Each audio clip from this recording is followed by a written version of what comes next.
Madame la Présidente, President of the General Assembly, heads of state and government,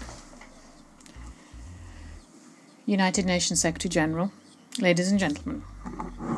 As I begin my statement, I have the honour to extend to you the cordial greetings and the message from the founding fathers of the Alliance of Sahel States, Their Excellencies, Army General Assimi Goïta, President of Transition Head of State of Mali, and the President of the Alliance of Sahel States, Captain Ibrahim Traore, President of Burkina Faso, Head of State, and Army General Abdurrahman Tiani, President of the Republic of Niger and Head of State. I would also like to share with you the warm congratulations from the dignified people of the Alliance of Sahel States, determined more than ever to free themselves from the yoke of imperialism and enjoy their right to self-determination in a Pan-African spirit.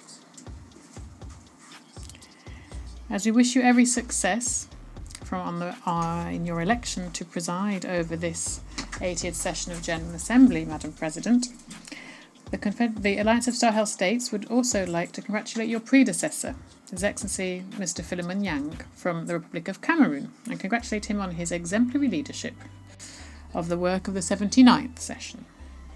Finally, I wish to reiterate to our Secretary General, Mr. Antonio Guterres, reiterate our appreciation of the efforts that he continues to undertake to achieve the noble objectives of our shared organisation.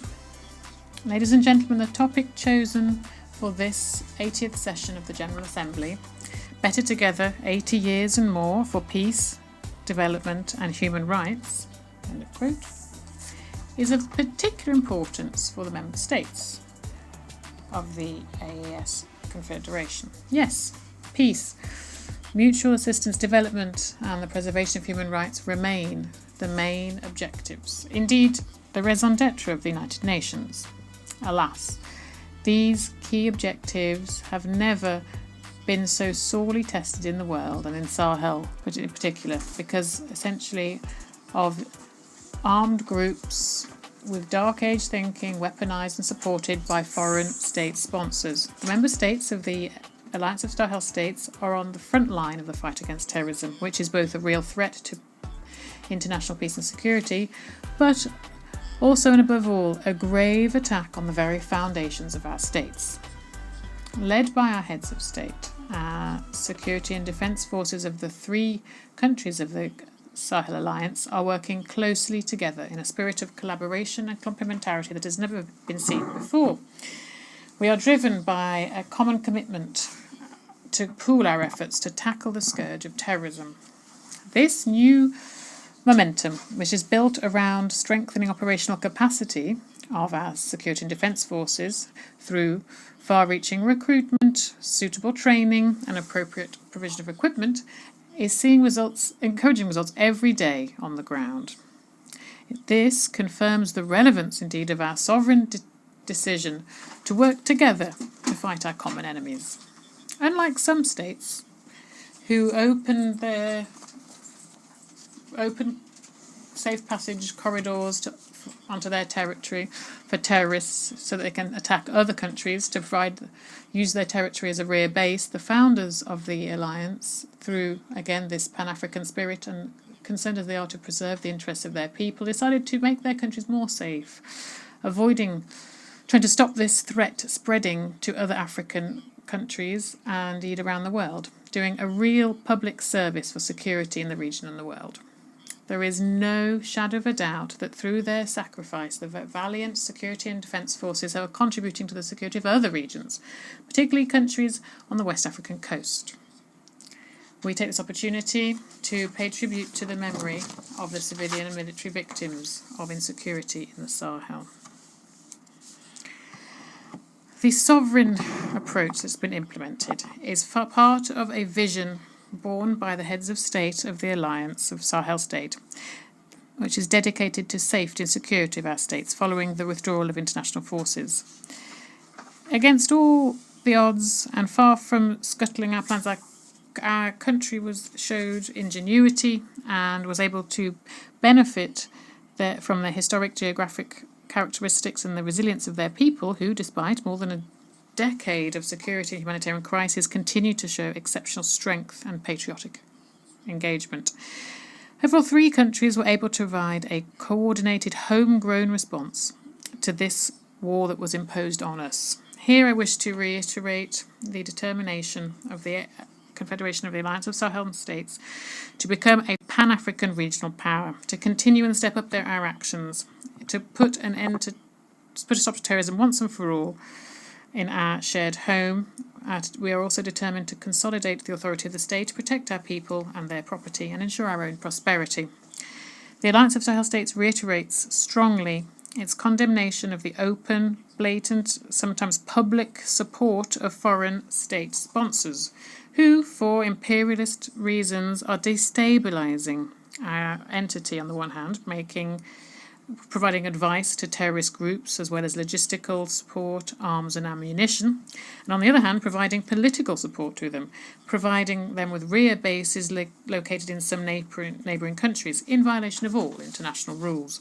Ladies and gentlemen, though it may seem far away, the war in Ukraine and terrorism in the Sahel are connected.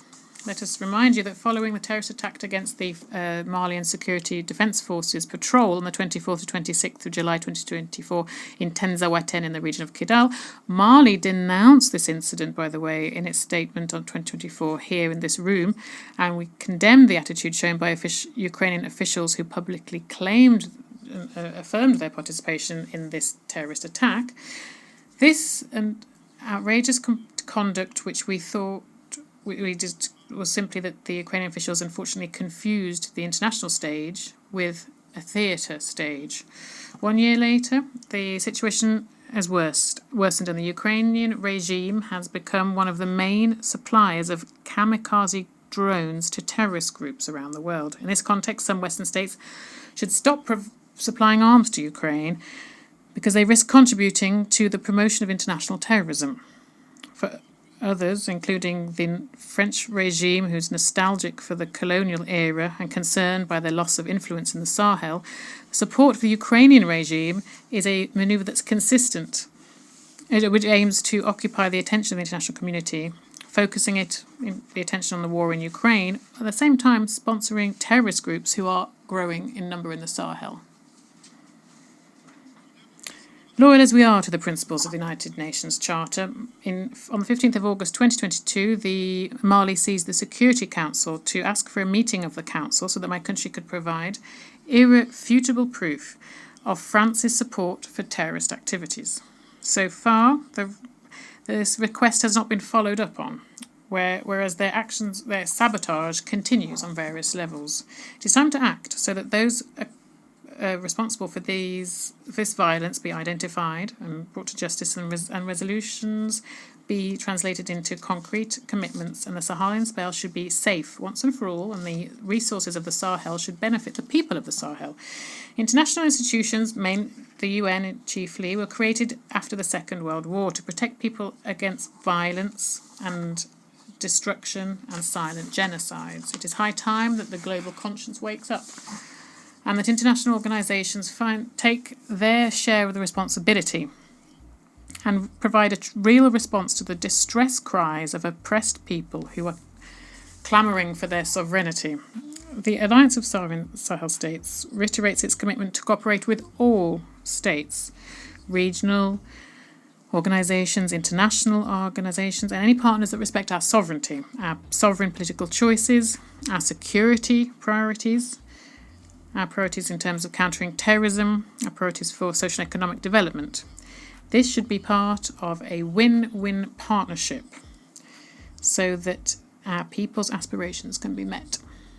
Ladies and gentlemen, in addition to our efforts to secure our countries and see peace return, the governments of the Alliance of Sahel States are working to implement a comprehensive and integrated strategy. This includes political measures, economic and social development measures, as well as work on justice and reconciliation. In choosing to be audacious in our sovereignty, the alliances bodies have launched initiatives, disruptive initiatives focused on homegrown development. Here, there's a clear path so that we can ourselves provide the added value that is crucial for our economies, all the while preserving the dignity of our people. This choice, which we own fully, shows how unwavering we are in our wish to be masters of our own fate. In the same vein, we have included in our national priorities in strategic investment policy in different priority fields, such as infrastructure, energy, industrialisation and the diversification of our economy. As part of this work, we created the Alliance Bank for Investment and Development, which carries out various different projects across the Alliance. The Alliance of Sahel States has as one of its ambitions to develop development ambitions some clear advantages: a vast territory and 75 million inhabitants, and the majority of these inhabitants are young people. In addition, we have a strong, committed and active diaspora. We also have fertile lands, a lot of water, energy resources, reservoirs and mining resources, which are amongst the richest in the world. Ladies and gentlemen, the third dimension of the theme for this UN General Assembly session is human rights. The Alliance of Sahel States reaffirms its commitment to respect international law. Human rights law is an international humanitarian law respected, and make sure that they are respected in line with our history that goes back millennia of humanism and our national and international commitments. However, we remain strongly opposed to the weaponization of human rights for political purposes or in order to destabilize our national institutions or indeed entire independent and sovereign states. This, concerned as we are to preserve the sovereignty and dignity of our people, the heads of state of our alliance withdrew with immediate effect from the Statute of Rome of the International Criminal Court on the 22nd of September 2025.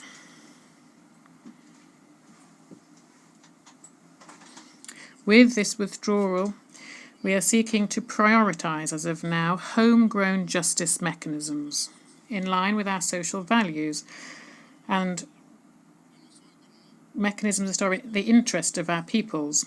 We also denounce the double standards that we've seen by some international players, whose morals are flexible depending on their interests. They like to give lessons, teach others lessons, but they're not themselves the best example for respect for human rights. We call on our partners to prioritise dialogue and cooperation, which remain the best tools for promoting human rights around the world. Ladies and gentlemen, at a time when we are marking the 80th anniversary of the United Nations, we must state that our multilateral framework, as embodied by the UN, is being sorely tested in an international context that is notably polarised, where we are seeing a return of nationalism, protectionism, inward-looking attitudes and struggles for power. Despite this reality of the time, and also aware that the main three objectives of the United Nations Charter are peace, development and human rights, all of these remain relevant, we must say. To meet these objectives, we firstly need a UN that has been reformed, renewed, and has been adapted to the demands of the day. This is an essential criteria to make it more legitimate on an international scale and ensure that its decisions can be effectively implemented. Here I wish to recall strongly that Africa has for more than 20 years now been demanding reforms in order to repair historic injustice that it has suffered, and particularly in terms of its representation at the Security Council. Here I wish to reiterate the total support of the Alliance of Sahel States to the Common African position on this issue, as set out in the Eswatini Consensus and the CERT Declaration, so that Africa can have 2 permanent seats at the Security Council and 5 non-permanent seats. Secondly, we need a United Nations that can guarantee the respect for international law for all. We are concerned to see flagrant violations of international law around the world with complete impunity. At this 80th anniversary of the UN, for us, Member States, this provides us with the opportunity to reaffirm our unwavering commitment to the multilateral framework that is based on the law and not on force. Thirdly, we need robust follow-up and implementation mechanisms for the outcomes of international conferences. One thing is clear here, the creation since 1945, when the UN was created, we've held dozens of international conferences, and the commitments from these international conferences have barely been implemented, and they're not been benefited the people that we represent here. This situation must change. This is why we advocate for the envisaged reforms to be implemented and tackle this problem, so that our respective nations can benefit from the dividends of the commitments made at the United Nations. On our side, the Alliance of Sahel States is ready to make its contribution to undertake the necessary reform for the multilateral framework of the United Nations. In terms of current global governance, it is ever clearer that the UN is not adapted, but it is not able to address the current challenges and future challenges.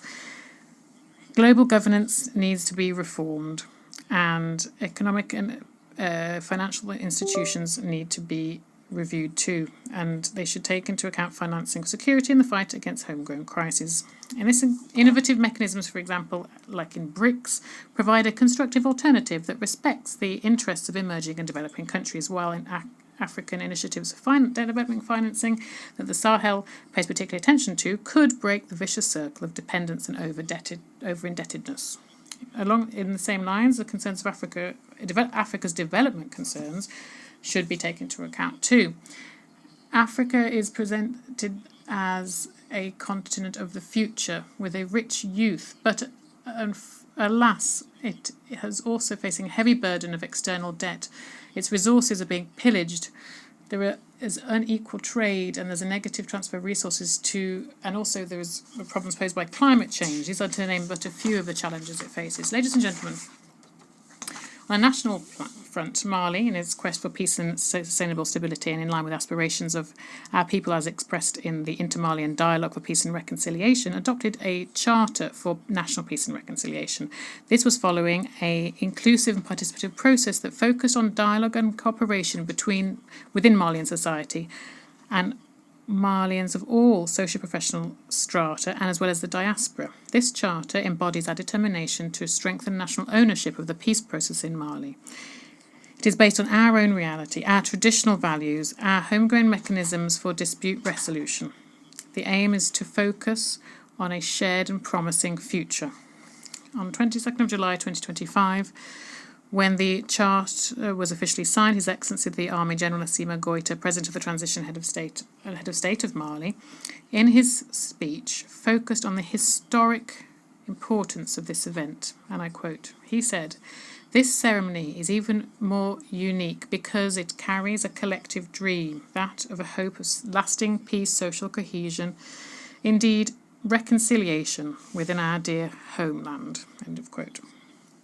Now, in terms of regional concerns, I must mention the destruction of a drone by the Malian Armed Forces on the 1st of April 2025 by the Algerian junta. Mali strongly condemns this aggression and has turned to the International Court of Justice to address this. Since independence on the 22nd of September 1960, Mali has spared no effort to support decolonisation across the African continent. Here, we actively supported Algeria in its war for liberation from the French colonisers.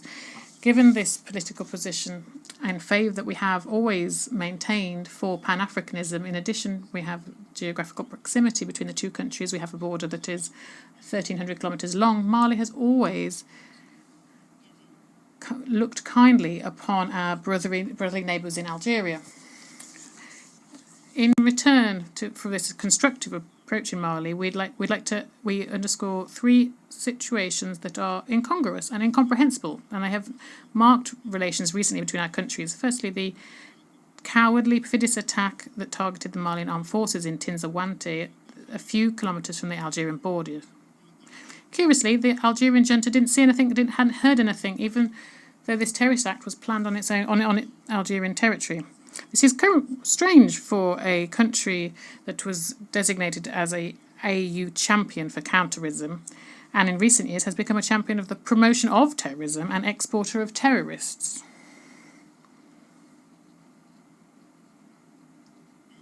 Two. As announced, the Algerian junta shot down a Malian drone bought thrown money from Malian taxpayers on the false reason for violation of their airspace. Mali is concerned by the idea that the Algerian junta put forward, defying the laws of physics, and whereby this object was shot down in its air, it would be capable to travel from where it fell 22 kilometres and then be found on Malian territory. And indeed, it's important to underscore that the debris of the Malian drone was found on Malian territory, thus validating our own arguments. On the 4th of September 2025, the Malian government informed that they had submitted an investigation at the International Court of Justice against Algeria concerning the destruction of this drone. In a communique from the Algerian Ministry of Foreign Affairs from the 19th of September 2025, we were perplexed to learn that there was an allegation whereby this investigation request from Mali was motivated by the press conference of the Algerian Foreign Affairs Minister on the 3rd of September 2025, during which he denied that Mali had submitted a request to the International Court of Justice. We would like to share with the Minister that the request submitted by Mali on the 4th of September has never meant that it was automatically registered by the International Court of Justice. Mali would recall that the aim of diplomacy is to defend your country's interests. In presupposing that the Malian complaint was launched by this press conference, the maniacs of Algeria show that their vision of diplomacy is to push other states to prosecute their country and international fora, thus scoring an impressive own goal, as we call in Mali, yabe. Concerning, I would say. In passing, Mali is paying a vibrant tribute to the Minister of Foreign Affairs of the Algerian junta. Indeed, lies corrupt everything. They've lost all their version of the Algerian version of the destruction of the Malian drone has lost all credibility. And then, surprised by how events turned out, the Algerian junta refused to give their consent to the jurisdiction of the ICJ following the drone destruction case, thus fearing being publicly unveiled as an aggressor and supporting a sport of international terrorism. With these 3 points in mind, Mali recommended to the Algerian junta to share this quote from Amadou Hamtaba, who in Life and the Teachings of Tierno Bocca, Wisdom of Bandigara, said, "Some truths may seem unlikely to us simply because our understanding is not able to grasp them. We would like to invite them to get to know Mali and the values embodied by Mali Denra. Thus, faced with attacks and faced with adversary, we will not be simply spectators. For every shot fired against us, we will reciprocate. For every insult, we will reciprocate. On the other hand, it is strongly recommended to the Algerian junta to organise in Tin Zawatin in Algeria and their international annual festival on the artifice of human intelligence. From this rostrum, we call on the Algerian junta to stop supporting international terrorism and to resolutely engage in the promotion of peace and security with a constructive mindset, respecting the sovereignty of states, I would repeat. From this rostrum, we call on the Algerian junta to cease their support for international terrorism and resolutely engage in the promotion of peace and security in a constructive spirit, respecting the sovereignty of states. Once more and for the last time, from this rostrum, we call on the Algerian junta to stop to resolutely involve themselves, engage in promotion of peace and security in a constructive spirit, respecting the sovereignty of states. A word to the wise. What a shame.